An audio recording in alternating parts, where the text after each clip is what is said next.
Olá, meu nome é Índio Brasil, sou advogado e estou aqui neste canal para divulgar e comentar, compartilhando com vocês informações relevantes para o início da advocacia. Hoje nós vamos falar especialmente dos maiores erros dos profissionais que estão iniciando na advocacia e querem montar um negócio, seja um escritório em sociedade, seja um escritório no perfil de autônomo, e também, eventualmente, queira participar de um departamento jurídico, né? Mas hoje vamos concentrar especialmente no exercício da advocacia de forma autônoma. O profissional júnior, categorizado como júnior, pretende ganhar tempo e escala nesse seu avanço, nessa sua trajetória para uma advocacia mais plena, de forma mais estruturada, melhor preparado, mais consciente de algumas coisas dentro da advocacia, especialmente nesse novo momento. Pois bem, vamos falar então sobre os maiores erros. A advocacia, a gente sabe, ela é cheia de desafios e armadilhas, especialmente para quem está começando. Muitas vezes há uma ansiedade e também provocada pela falta de preparo emocional e estrutural que faz com que os jovens advogados, e eu já fui um jovem advogado, cometam erros que podem prejudicar o desenvolvimento da sua carreira a longo prazo. Aqui a gente vai explorar esses principais equívocos hoje cometidos por quem está iniciando e a forma como evitá-los. São dicas valiosas. Eu queria abrir um parênteses para contar para vocês uma pequena história, eu não vou citar nomes, mas eu era um advogado iniciante de uma grande instituição financeira. Iniciando na carreira, os desafios eram cotidianos, inúmeros, diários. Às vezes até aconteciam fora do expediente. Mas qual não foi a minha decepção? Que, por falta de preparo, acabei cometendo um erro numa reunião com o Ministério Público. Lendo uma proposta de termo de ajustamento de condutas, eu achei que a proposta estava perfeita e estava então acompanhado por um gerente da agência. Juridicamente ela parecia perfeita, só que devido à minha falta de experiência, eu pequei profundamente.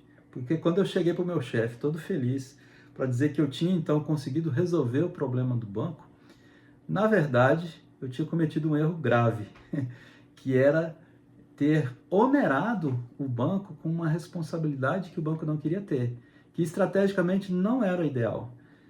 Isso me causou um problema muito grande no começo de carreira, mas ao mesmo tempo me propiciou um grande aprendizado.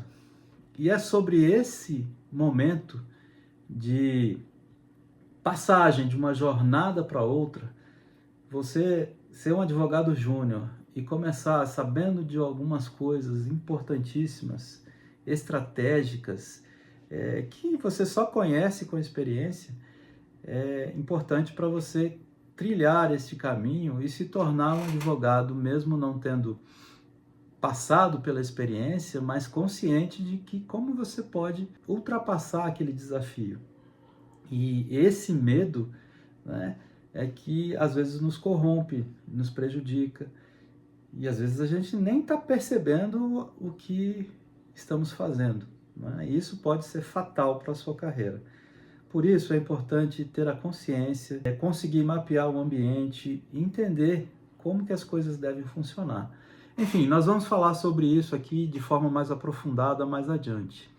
Mas eu queria falar sobre os principais erros, como eu havia dito no começo. Um erro muito comum, e muitos advogados recém-formados o cometem, que é entrar no mercado sem um planejamento financeiro. Às vezes aquela ânsia de começar faz com que o advogado se precipite sem fazer um planejamento. Planejamento é tudo, e nós vamos falar sobre isso também na linha processual, na linha da área consultiva, na área preventiva. O planejamento é indispensável. Então, o que acontece? Os advogados ansiosos querem abrir logo de cara, sem pensar nas despesas fixas, sem pensar nos períodos de entre-safra, como eu costumo dizer, porque a advocacia é assim, não é fácil. Às vezes você pega uma boa causa, recebe um bom dinheiro, demora, mas você recebe. E às vezes você consegue pegar uma causa com honorários iniciais, muito bom, mas no período de entre safra, ou naquele período em que você não captou clientes ou não fechou contratos ainda vai faltar dinheiro. Então você tem custos fixos, você tem uma série de coisas que precisam ser planejadas. A reserva financeira é importante.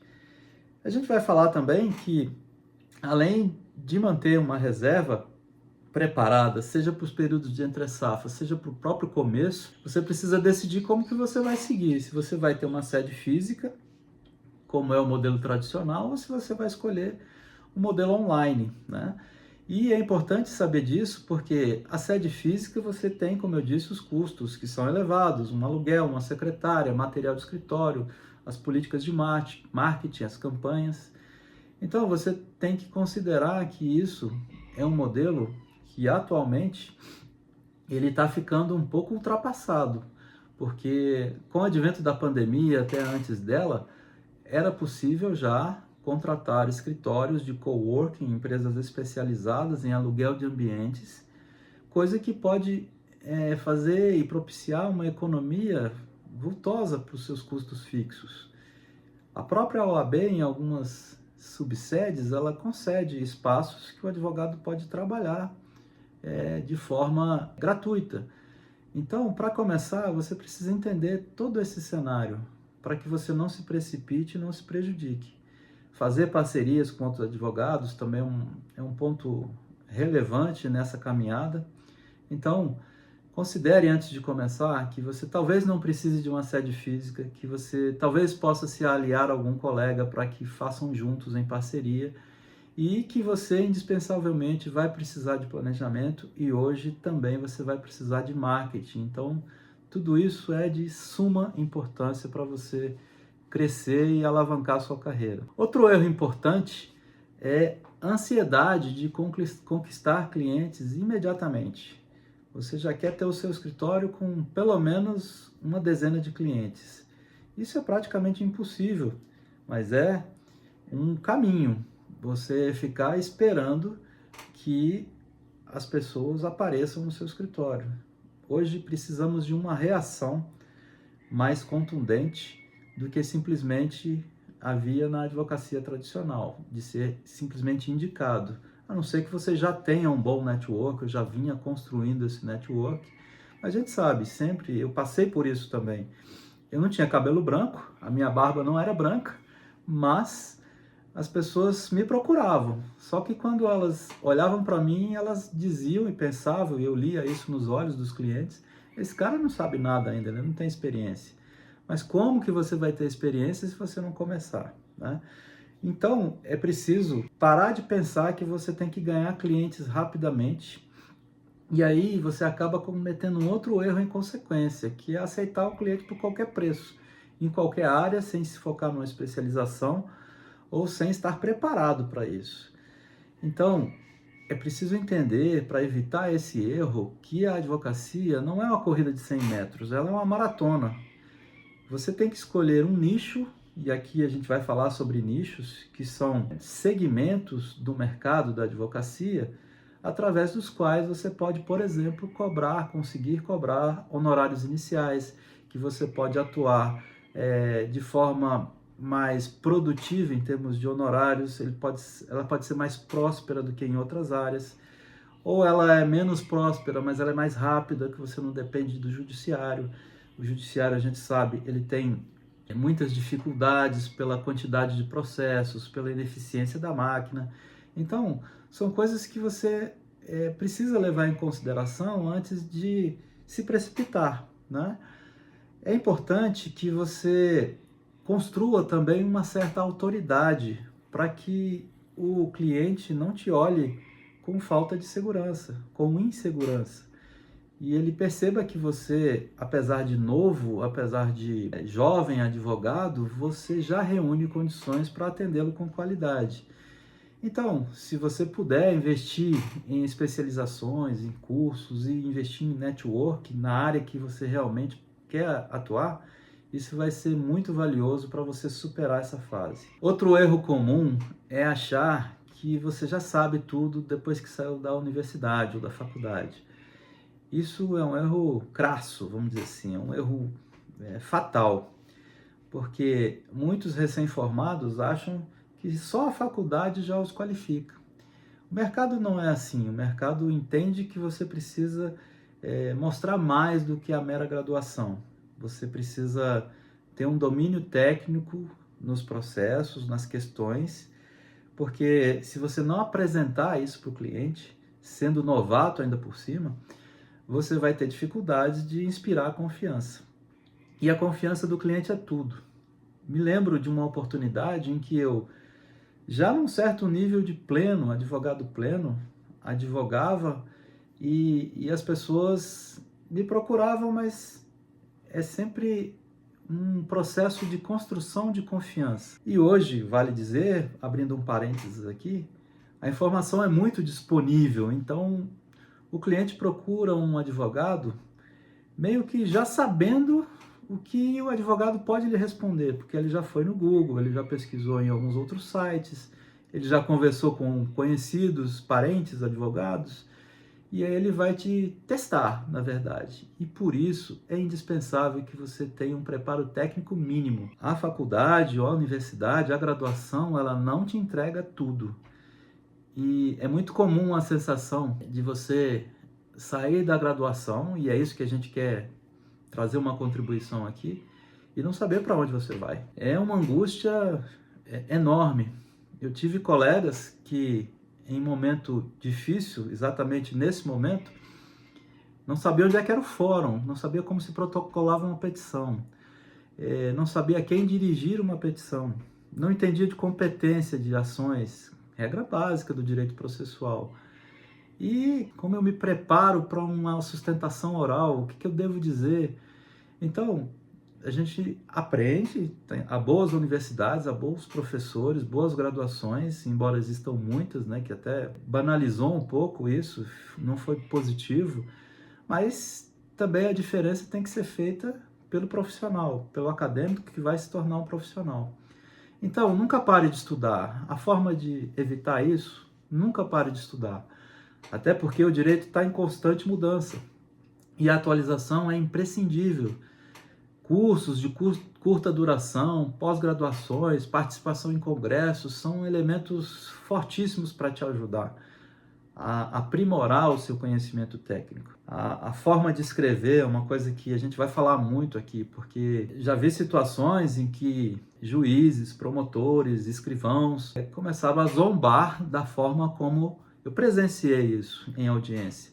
Zombar da forma como estava escrita a petição do colega, a forma como estava preparada a petição, a forma de apresentação. Já vimos colegas que não tinham cuidados com a forma, e isso acaba depondo contra você que está começando. Se você está começando, é preciso fazer direito, ter preparo técnico. Inclusive, fazer direito parece até uma analogia, né? Já que estamos falando para advogados recém-formados, mas enfim, nunca pare de estudar, nunca pare de se aperfeiçoar, porque a advocacia exige isso, o direito muda constantemente. Então, não acredite que você sabe tudo porque você não sabe. Você vai se deparar com muitas situações, por melhor aluno que você tenha sido, por melhor profissional que você queira ser, mas você vai se deparar com situações em que vai ser difícil entender e decidir, porque você não tem onde se segurar para tomar a decisão mais acertada. Acabei evoluindo no contexto e não falando da situação que mostrava a minha inexperiência, né? Eu não tinha nem cabelo branco, nem barba branca, e o cliente me procurou para resolver uma questão muito importante de direito de família. Só que ele já tinha vindo de um escritório renomado na cidade dele, que cobrou um valor estratosférico dele. E ele me conhecia que a gente era colega da mesma empresa, só que em paralelo eu advogava. Então eu fui indicado, uma coisa legal, né? Porque alguém me indicou, procura o Doutorinho de Brasil, que ele vai poder te ajudar. E vendo o cenário do processo dele, da situação dele, da questão jurídica que ele me apresentou, eu enxerguei inclusive uma possibilidade, enquanto advogado ou empreendedor, eu estava cuidando do meu negócio particular naquela circunstância, de querer atender o cliente, cobrar um preço justo, mas infinitamente menor do que o preço que o colega havia cobrado dele. Só que faltava ele sentir confiança. E ele foi me testando o tempo inteiro. Inclusive, ele era bacharel em Direito, né? A gente vai se deparar muito com essa situação. O cliente que é bacharel em Direito, não tem OAB, não advoga, trabalha em outra área, então ele acha que ele conhece de Direito. Conhece, com certeza ele conhece, e por isso ele usa dessa informação que ele tem, mas ele não tem a prática, coisa que também os novatos ainda não têm. O importante, então, foi, na situação, eu apresentar algo de qualidade. E foi o que eu fiz, eu mapeei o processo dele, estudei tudo e nós encontramos soluções. Mas eu me lembro que no primeiro dia, depois de ter visto o processo dele, de pedir um tempo para dar uma olhada e tal, ele me passou a cópia de tudo. E eu olhei, aí a gente sentou num outro dia e também a gente vai falar sobre isso com vocês, que é a importância de você fazer uma espécie de dança do encantamento aí, né, para um cliente. Você precisa conquistar o cliente. Ele precisa ter a confiança de que ele está contratando um advogado que possa resolver o problema dele, apesar de ser novato, apesar de ser um advogado júnior. Então, o salto, às vezes, de um advogado júnior ou a trajetória mais rápida de júnior para pleno pode começar por aí também.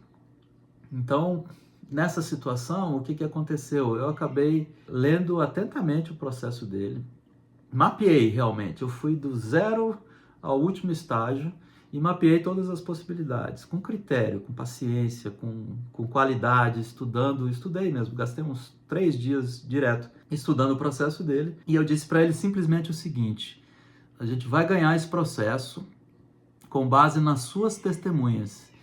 Quem você tem que pode dizer que não aconteceu isso que ela está falando? E aí ele me deu os nomes, os endereços, os telefones, e foi com esses caras que a gente ganhou o processo.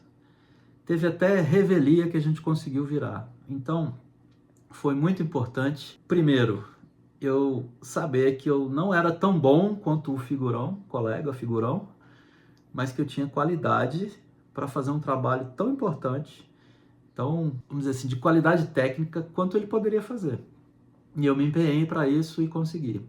Hoje esse cara é o cara que me indica para tudo quanto é pessoa, porque ele saiu de um problema fantástico, um problema assim, quase que insolúvel, e a gente conseguiu, porque a gente se dedicou, a gente buscou os conhecimentos que tinha em congresso, em pós-graduação, relemos vários livros, vários artigos. Então, voltando à falta de preparo, não é porque você está começando que você não possa ser preparado. Então você tem muitos caminhos para seguir. Hoje a informação está muito disponível. Você consegue informações de doutrina, de jurisprudência, de forma muito mais facilitada que foi na época que eu comecei. Mas é indispensável que você seja um bom advogado, que você não peque na técnica, que você não peque no vernáculo, que você saiba cobrar, que você saiba atender, que você facilite as coisas para o cliente, que você informe para o cliente coisas que ele quer saber, ele está desesperado, às vezes, por uma resposta. Tem algumas coisas, então, que a gente precisa saber fazer, né? Essa forma de conquistar o cliente, você tem que estar preparado para isso. Técnicas de negociação com ele, porque se você for muito duro na negociação, ele não fecha o contrato com você, ele vai fechar com outro. E você tem que inspirar confiança, você tem que mostrar que você conhece, que você tem técnica, que você fala bem, que você se apresenta bem. Você não precisa estar andando de Jaguar para começar, mas você precisa inspirar confiança. É o mais importante que você precisa levar para o cliente. Porque eu já presenciei advogados riquíssimos, que são bem-sucedidos, mas não inspiram confiança. E isso é triste, porque o que mais o cliente precisa é de confiar em você que você vai resolver o problema dele.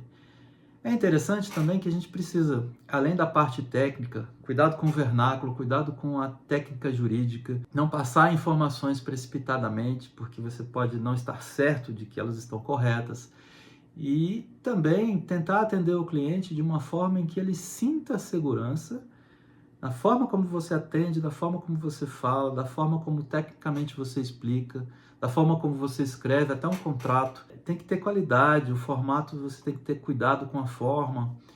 E, além disso, ficar preparado para situações, e tem até um vídeo interessante, a gente pode até trazer um vídeo aqui importante, que, irônico, acaba explicando muita coisa, que é uma situação bastante comum no dia a dia da advocacia. Uma cliente procura o advogado, indicada por uma amiga, e essa cliente então aparece no escritório e fala: olha, fulana me indicou o senhor, doutor, disse que o senhor é muito bom, muito atencioso, tal. Eu estou aqui com o número do processo, eu queria que o senhor desse uma olhadinha no processo. Aí o advogado, gentilmente, educadamente, abre o computador, entra no site do tribunal, clica lá no número do processo e olha atentamente, até chega próximo da tela assim, olha, tá aqui.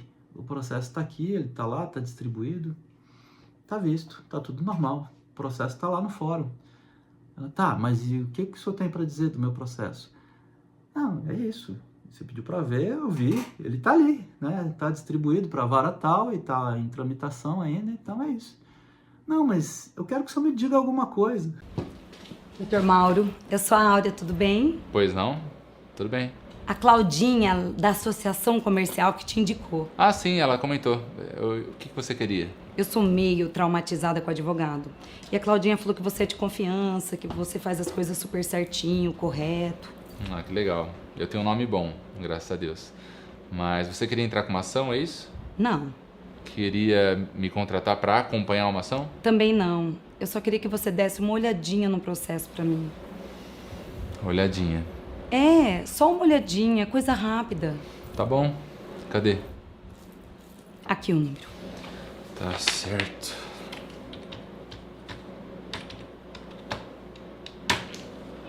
Entrou. E aí, Muito bom. Legal. olhou? Uhum. Prontinho. Olhei.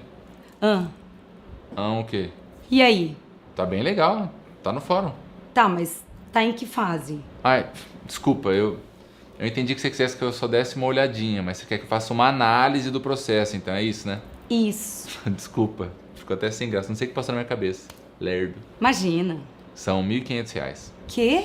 É, pra fazer toda a análise do processo, passar tudo mastigadinho, te explicar, são R$ 1.500. Não, mas não precisa disso tudo. É coisa rápida, só dá uma olhadinha mesmo pra saber em que pé que tá. Ah, bom, eu achei que fosse uma coisa mais específica, com os detalhes e tal. Não, é só dar uma olhadinha mesmo. Tá, deixa eu ver. Vai.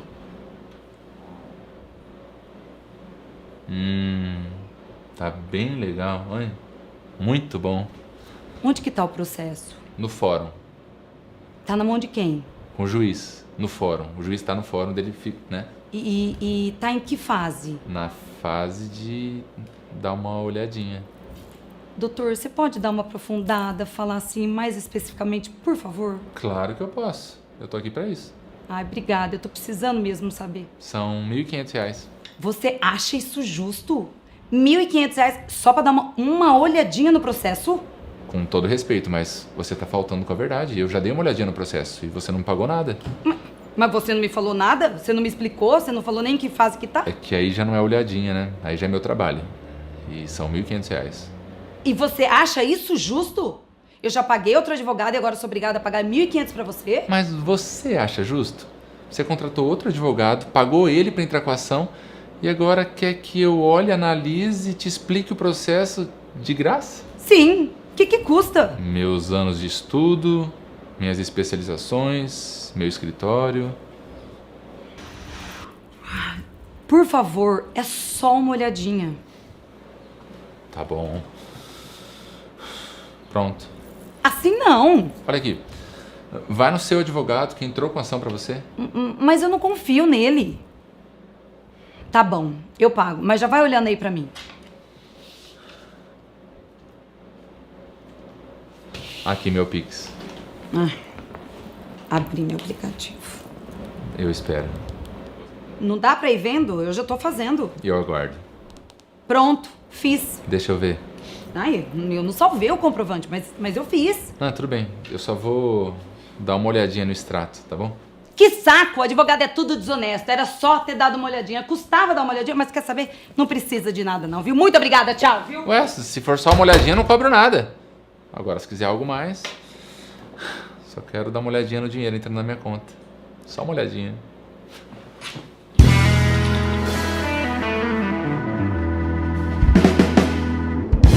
Então, concluindo essa parte, o preparo técnico é importante. Você precisa estar pronto.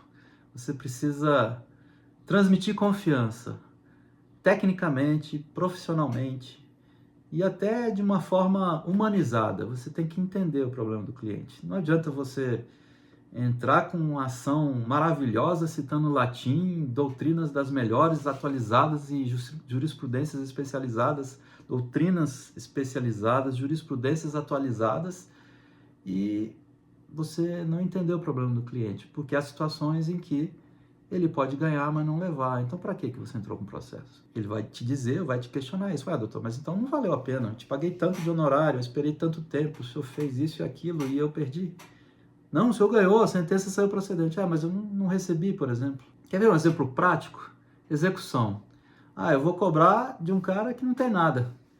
A gente precisa saber que hoje a pessoa paga as dívidas com o patrimônio. Não é antigamente, como era na lei de Talião, que se o cara não pagasse uma dívida, o imperador ia lá e mandava cortar os dedos dele, né? Se ele roubasse, ele era penalizado com corte do braço, do antebraço.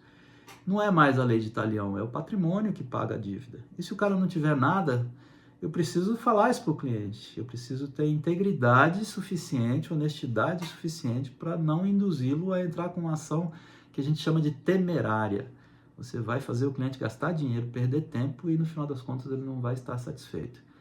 Às vezes é necessário ele saber que pode fazer um acordo, que ele tem outras possibilidades de resolver a questão. Ou até dizer para ele que não tem jeito, que ele vai perder. Né? Isso é importante, é muito importante, para inspirar confiança para o cliente. Mais um erro comum, gente, é o despreparo emocional. A advocacia é uma profissão que exige resiliência. Muitos advogados não estão preparados emocionalmente para lidar com prazos curtos, pressão, frustração e a alta responsabilidade dos casos. O cliente, muitas vezes, vai exigir de você um atendimento mais próximo, mais estreito. Isso é muito comum na advocacia de família, onde você acaba, além de advogado, sendo uma espécie de psicólogo das partes. Porque eles não se entendem, eles estão brigando por causa de bens, eles estão magoados um com o outro. Então, às vezes você nem é casado.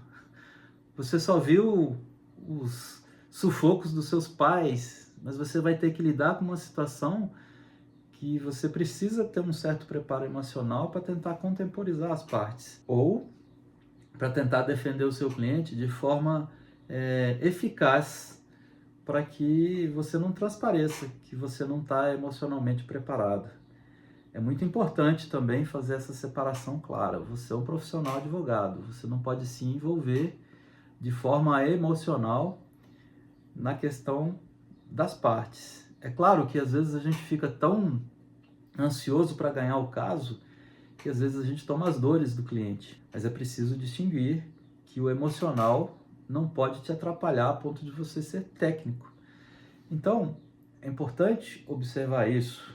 E uma dica legal de passar por isso é ouvir esse tipo de vídeo que a gente está fazendo aqui, prestar atenção nessas dicas, porque já viram, já repararam, se vocês já estão estudando direito ou já se formaram, que sempre tem alguém da família que vai te procurar para perguntar alguma coisa.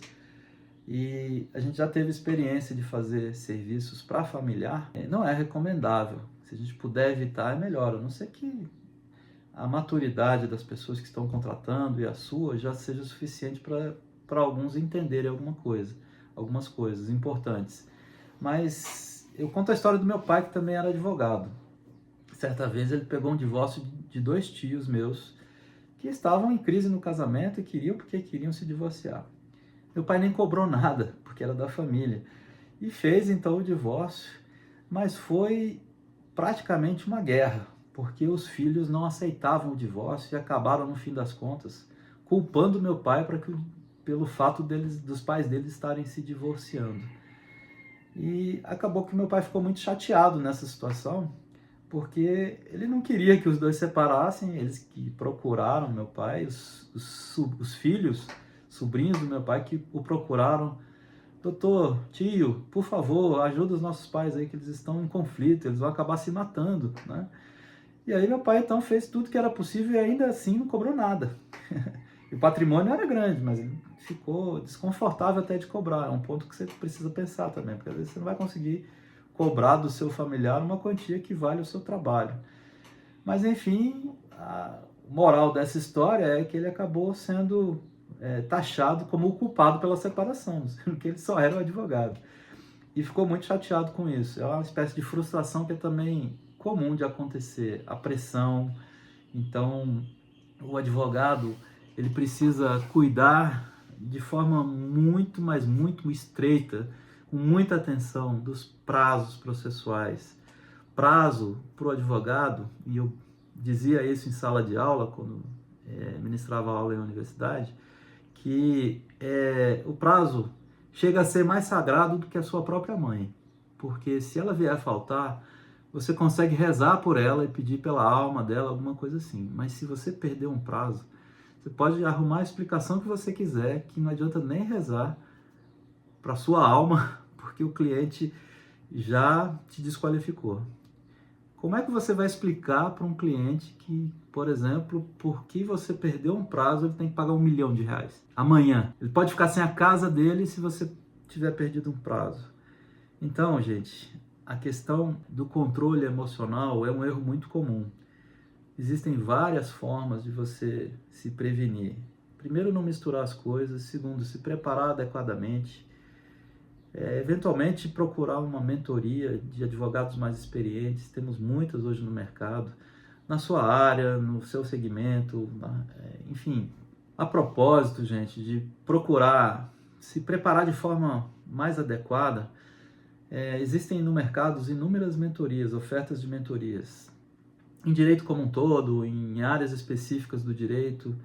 Inclusive, eu não estou aqui neste vídeo, neste canal, para vender mentoria, mas a gente tem uma mentoria denominada Advogue-se Direito, seja um, que vai ser dividida aí em duas etapas. Primeiro, Advogue-se Direito. Aprenda a se vender, a se apresentar para o mercado da advocacia, porque a advocacia é um negócio. Então a gente vai falar muito sobre estratégia, sobre como atuar, essas questões dos erros mais comuns, como a gente está tratando hoje aqui. Como é que você evita esses erros e por que é importante você ter uma orientação? Eu senti isso na pele, porque quando eu comecei no departamento jurídico que eu estava, naquela ocasião em que eu pude passar por uma espécie de provação e mostrar que eu não estava preparado, eu recebi o acolhimento de colegas que eram mais experientes e que diziam, cara, nesse momento, nessa situação, em circunstância como essa, você não deve fazer isso, certo? Tudo bem, nessa aqui a gente vai resolver, mas... E até para tentar sair de problemas como esse, se você fez algo que não foi legal, que não mandou bem na sua técnica, que você falhou, você precisa tentar resolver. Se não tiver como resolver, você vai ter que explicar para o cliente que houve algum problema, que você vai tentar de alguma forma minimizar esse problema, sendo íntegro, né? Pessoal, outro erro comum é negligenciarmos a importância do marketing jurídico. Muitos advogados não dão a devida atenção ao marketing jurídico, que hoje é uma realidade. Seja por não saberem como fazer, e existe uma grande quantidade de colegas que realmente não têm afeição ou não têm simpatia por essas coisas mais tecnológicas, isso requer realmente um preparo, ou por medo de ferir as normas da OAB. Eu não vou fazer publicidade porque a OAB não deixa, né?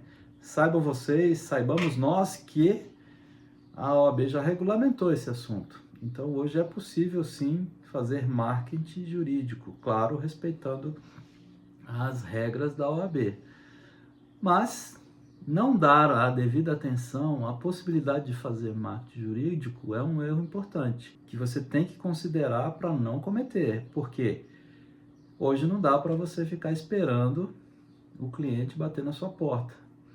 As indicações, segundo estudos, ainda são uma importante forma de contratação, de conversão de clientes, mas é preciso evoluir, já que o mercado está propiciando essa possibilidade. E você pode ganhar muito em escala com a prática do marketing jurídico. Então não tenha medo de começar, mesmo que você não saiba, não entenda, tem empresa que serve esse tipo de atividade, que presta esse tipo de serviço. Você não precisa se preocupar tanto em saber como é que faz. É importante entender que ele é uma ferramenta bastante valiosa para a advocacia enquanto negócio hoje em dia. Então, como é que a gente evita isso? O marketing digital, se ele for bem feito e se ele respeitar os limites éticos da OAB, ele pode ser uma poderosa ferramenta para atrair clientes. Então, invista primeiramente de forma orgânica numa presença online profissional. Você pode até mesmo, assim como nós aqui, como eu, a gente usa o Instagram pessoal para divulgar as nossas mentorias. Mas eu também tenho uma página do escritório. E com um site informativo sobre artigos, em blogs ou redes sociais que agreguem valor ao seu público. No nosso site do escritório, por exemplo, a gente traz vários posts ainda, e lá a gente também vai produzir vídeos, mas a gente tem vários posts em que a gente comenta questões técnico-jurídicas e faz uma orientação, sempre com o cuidado de não ofender normas da OAB. Então, não esqueça que é importante fazer marketing digital para o sucesso da advocacia na atualidade. Esquecer ou desprezar o marketing é um erro, e você pode superar eventual preconceito que tenha com isso, porque o resultado é muito positivo, posso garantir. Gente, outro erro fatal: aceitar honorários muito baixos por falta de confiança. É muito comum cobrar valores muito abaixo do mercado por medo de perder o cliente ou pela falta de confiança em si mesmo, achar que o seu trabalho não vale o suficiente. O cliente, claro, vai procurar algo mais barato, especialmente se ele não tiver condições de pagar. Mas às vezes, o colega advogado que vai fazer por um preço mais barato, primeiro, ele está contrariando as regras da OAB. A propósito, a OAB tem uma tabela de referência de honorários mínimos, porque aviltar honorários é desqualificar a profissão. E não é que você vai cobrar muito caro, mas você vai cobrar um valor justo. E a referência que você tem, especialmente se você está começando, é importante. Use a tabela da OAB. Toda OAB, toda seccional de todo estado tem uma tabela de referência, que é medida em URH, Unidade de Referência de Honorários. Conforme o tipo de serviço, conforme o tipo de advocacia, você tem lá de forma minudente todos os valores de cada tipo de procedimento que você pode cobrar como referência mínima, não é máxima, ali é mínima. Então, cobrar muito abaixo do mercado por medo de perder ou pela falta de confiança em si mesmo é um erro. Como é que você evita isso? Aprenda a precificar corretamente seus honorários e valorizar o seu trabalho. Ninguém deve trabalhar de graça. Você vai gastar dinheiro com combustível, você vai se deslocar eventualmente ao fórum, ao tribunal, você vai gastar o seu papel da sua impressora, ou você vai gastar o seu equipamento, que hoje a gente praticamente não usa impressora, mas algumas situações sim, mas você vai gastar a sua internet, você vai ter que ter equipamentos adequados para fazer uma audiência, uma webcam, microfone, se você vai ter que ter um computador, um notebook que atenda aos requisitos mínimos para que você possa se conectar para as audiências, para a sustentação oral, até mesmo para fazer uma reunião com o cliente. Se você não tiver um equipamento adequado, você pode inspirar falta de confiança, desconfiança do cliente em relação à sua qualidade. Poxa, o advogado não tem nenhum equipamento para fazer uma videoconferência.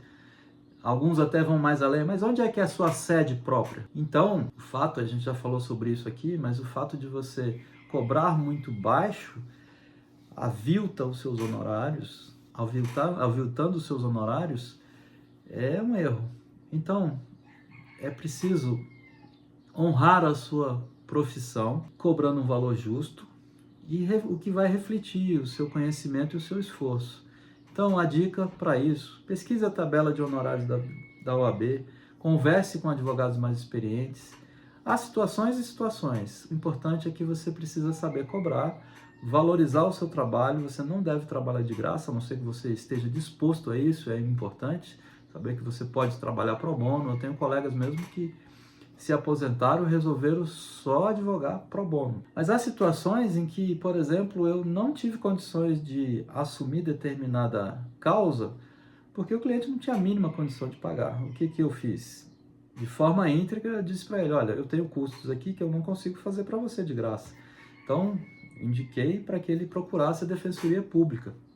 E ele assim o fez, e lá ele foi muito bem atendido.